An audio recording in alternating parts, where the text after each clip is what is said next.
Hey YouTube, it's Sunday, October the 4th, 2020. I just wanted to put a quick video up and say a couple of things about the Trump coronavirus thing. I didn't expect this to be a blessing. You know, when you hear your president's sick and you support your president, you don't want anything bad to happen to him, especially a month before an important election. Nonetheless, you know, the coronavirus has been a funny thing. It's been a curse for a lot of people, and it's been a blessing for a lot of people. My life has gone so much better this year than in the year before, and the year before that, and the year before that. It's very strange. Things that you think are going to turn out to be curses turn out to be blessings when you're trying to do the right thing with God, when you're trying to get to know the Holy Spirit and so forth. And it kind of looks like, in some ways, this business with the coronavirus infection that Trump has, it's working out that way. As everybody knows, Trump is in the hospital with coronavirus, and he went in, I believe, yesterday.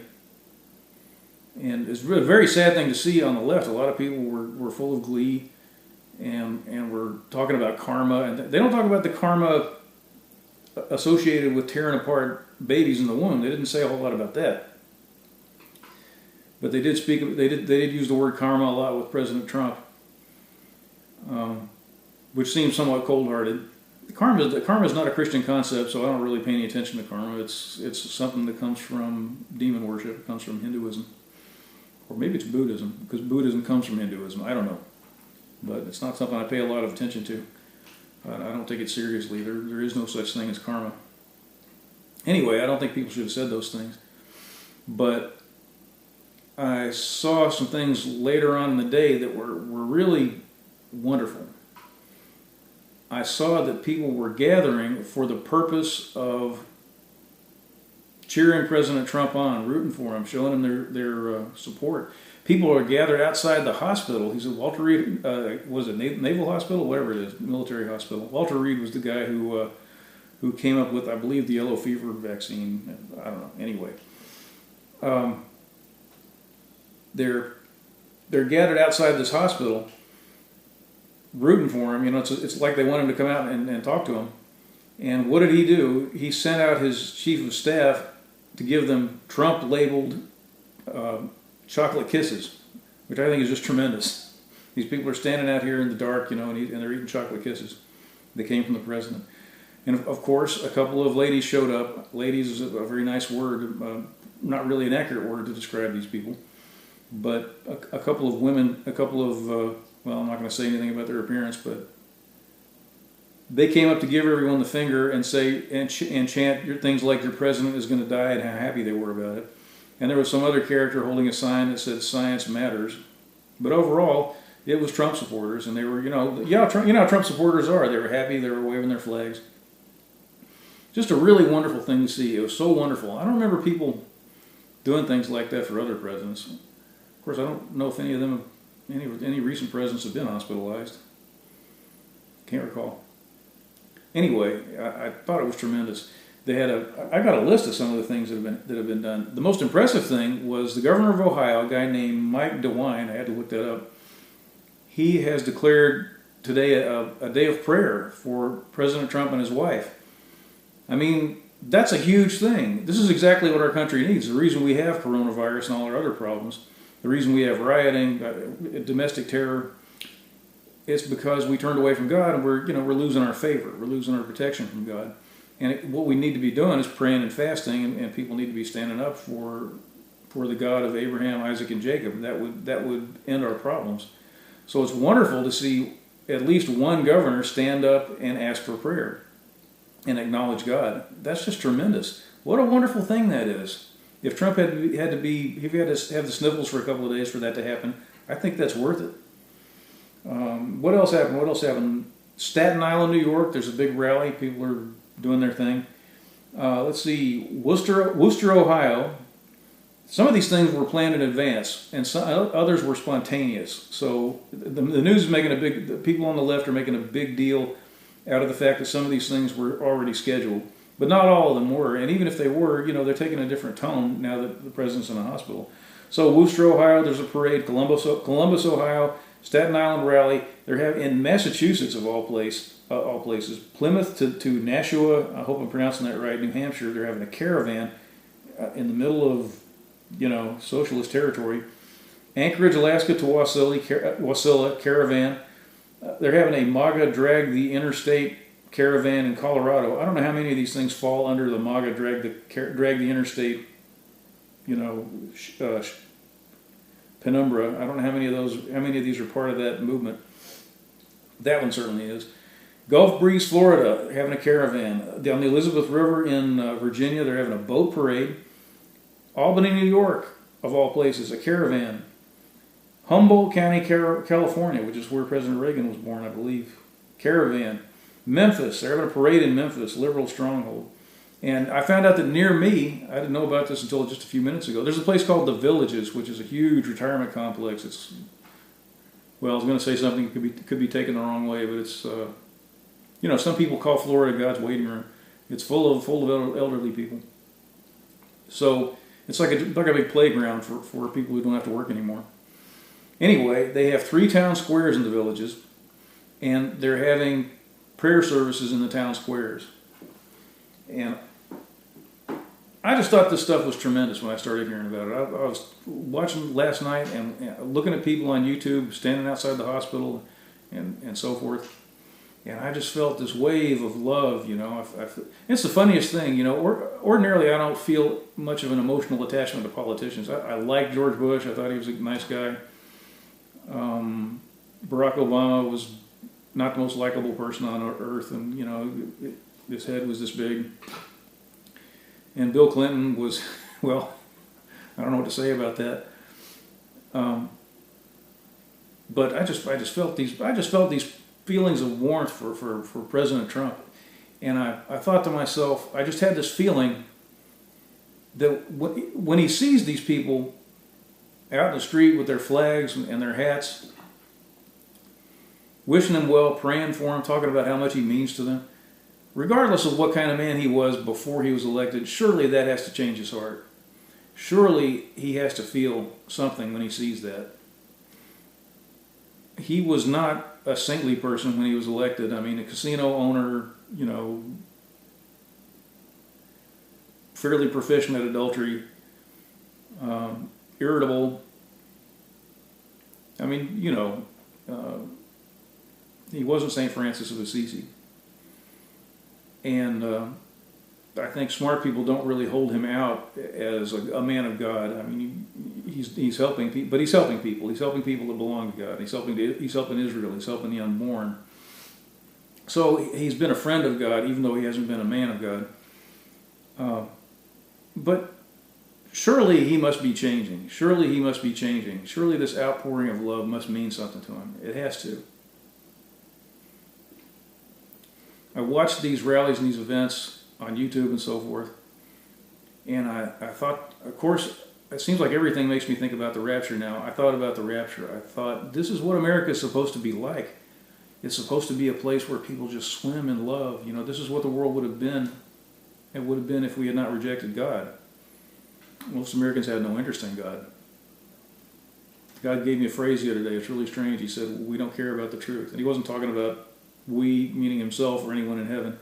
He meant human beings don't care about the truth. Human beings, we don't care about the truth. We don't care about the truth. And so I wrote it down. It just kept running through my head. And we've turned away from him. But if we had stayed with him, love would be like a tsunami in this country all the time. It would be like a perpetual tsunami. If you look at Trump rallies and Trump events and people who support Trump, videos, things they write, so forth, we're happier people. We're the happy ones. Compared to the people on the left, there's much more love, much more upbeat attitude. And I know the leftists would say, oh, that's because you have all the money. And that's not true. Conservatives actually don't do as well on average financially as Democrats. But conservatives give more to charity. And you can look that up. I'm not making it up. It's like liberals, leftists want the government to be their messiah, and they put everything in his hands. And the rest of us, we feel that it's important to give on a personal level, one-on-one, or one person giving to a charity of his own free will instead of having money taken away from him by the state by force and distributed to people in exchange for votes. So we're the happy ones, we're the cheerful ones, and the people who are against the president, they are so miserable. They are absolutely miserable, and there's so many of them that are full of hate and despair. So we live in a different world, We really do live in a different world. I've seen the phrase Trump, the word Trump world is a new word that seems to be becoming popular on the internet. Trump world, Trump world. It is different. It is different when you're conservative, when you believe in God. It is different. It's better. It's nicer. It's okay to have a bright outlook. It's okay to be happy. It's okay to like people. You don't have to be a crab all the time, throwing Molotov cocktails and hurling your feces at the police. That's no way to go through life. That's no way to go through life. Anyway, I just can't help feeling like Trump, surely he must be changing. Surely his heart must be changing. I really hope that he's getting to know God. He's been surrounded by preachers. Unfortunately, they haven't been the best preachers on earth. He's been surrounded by people like Paula Wyatt, who's all about money and doesn't know anything about God. She has no understanding of what she's doing. Not a great person. There's a lot of, televangelists, money preachers, and so forth that try to influence the president, and that's bad. But on the other hand, I've noticed something. I used to go to churches where the pastors were, weasels and slave drivers, and I still improved when I was at those churches. I did better and better. Oddly, the pastors did worse and worse. I always tell people the best people you're going to meet in a church, they probably won't be running the place. They'll probably be sitting in the back with you. Pastors are usually crooked. They're usually ignorant. I'm trying not to use the word whore, but attention whore comes to mind. They love attention. They love approval. Like telling other people what to do. And people have this idea in their head. A lot of Christians think if someone's a pastor, it must mean that God picked that person because that person is special and wonderful and has a great heart. And in reality, I don't believe that's true. I think God picks people who are kind of on a lower level supernaturally to run churches very often, to do the grunt work, to keep the lights on and keep the floors mopped and do all the books and all that, so that people who are spiritual can operate within the church, the people who are out sitting in the pews. And I'm telling you, if you go to church, you'll find there's a lot of good people in the pews, and you probably will be disappointed sooner or later in the people up front. And why do I say that? Well, I'm thinking about Trump, even though he's got some people influencing him or trying to influence him that are in some ways repulsive, you can benefit from people like that. You can take the good and throw away the bad. You can still be changed. They can still be helpful to you sometimes, as long as you eventually understand that you have to cut them loose. You can probably go to Joyce Meyer's church or T.D. Jakes or Kenneth Copeland. You can probably go to their church or Benny Hinn's church for 6 months or a year and learn a lot of great stuff. But then when your eyes are open, you're going to want to leave. So Trump hasn't been at this too long, so maybe he really is being improved in spite of these people. I wish the world could have lived up to its potential. I wish it could have been like heaven. It would be so wonderful to live in a place where people agreed with each other and felt love and warmth, and weren't living in a perpetual stage of like road rage and food fighting. It's awful the way we've turned out. So I don't know if you're against President Trump and against God. Really, I wish you'd take a look at the rallies. I wish you'd take a look at Trump supporters and Christians, and then take a look at your friends and ask yourself who's happier, who's better off, who's healthier, who has a nicer family.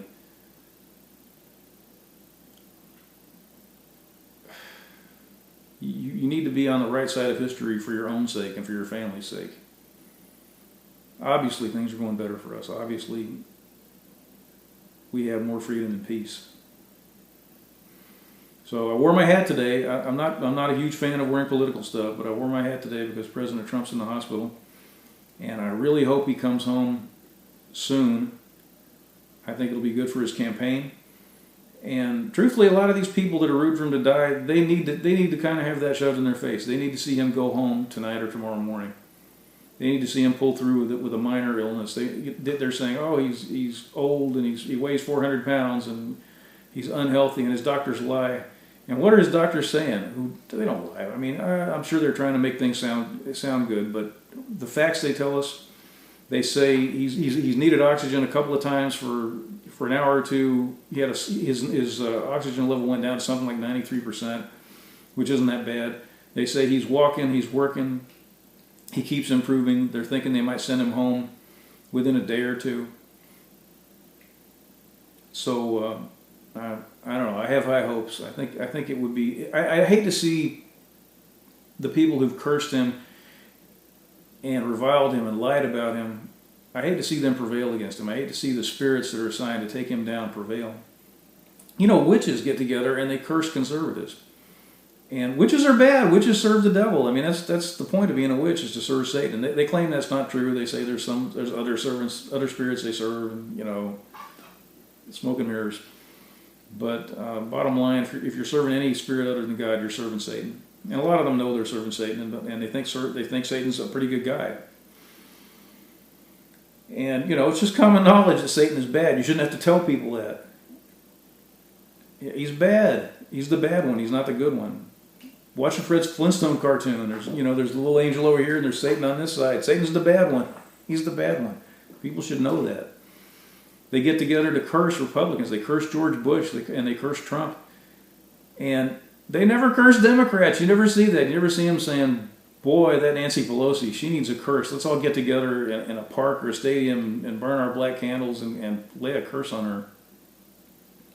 That ought to tell people something. When witches only curse people from one party, that should be a clue. Wake up. So I hate to see people like that win. I hate to see our terrorists, the BLM and Antifa, I hate to see them get their way. And I hate, because they're not just insulting Trump, they're insulting Christians, they're against Israel, and they're against the God of Israel. They make fun of God, and they're really going to make fun of God if Trump loses. Boy, we're going to hear that forever. Where was your God? So it's not just a battle between people. It's a battle to see whose God actually gets things done, actually is in charge. So I guess that's all I got to say. If you're on the wrong side, join the right side. It's, like I said, it's okay to be happy. It's okay to be at peace. Love is good. It's a good thing. I mean, real love, not just saying that you love people when you really want to get out there and throw Molotov cocktails. Join us. It's not too late. So I'll be praying for Trump. I'll be speaking defeat to the spirits that are trying to take him. And I really look forward to seeing what happens. And I'm glad to see God bring something good out of this. I hope it spreads. I hope people look and see the love and the happiness that the Trump supporters and Christians are exhibiting. And I hope they become jealous and join us. Surely we'll get some of them. That's all I got. I'm done.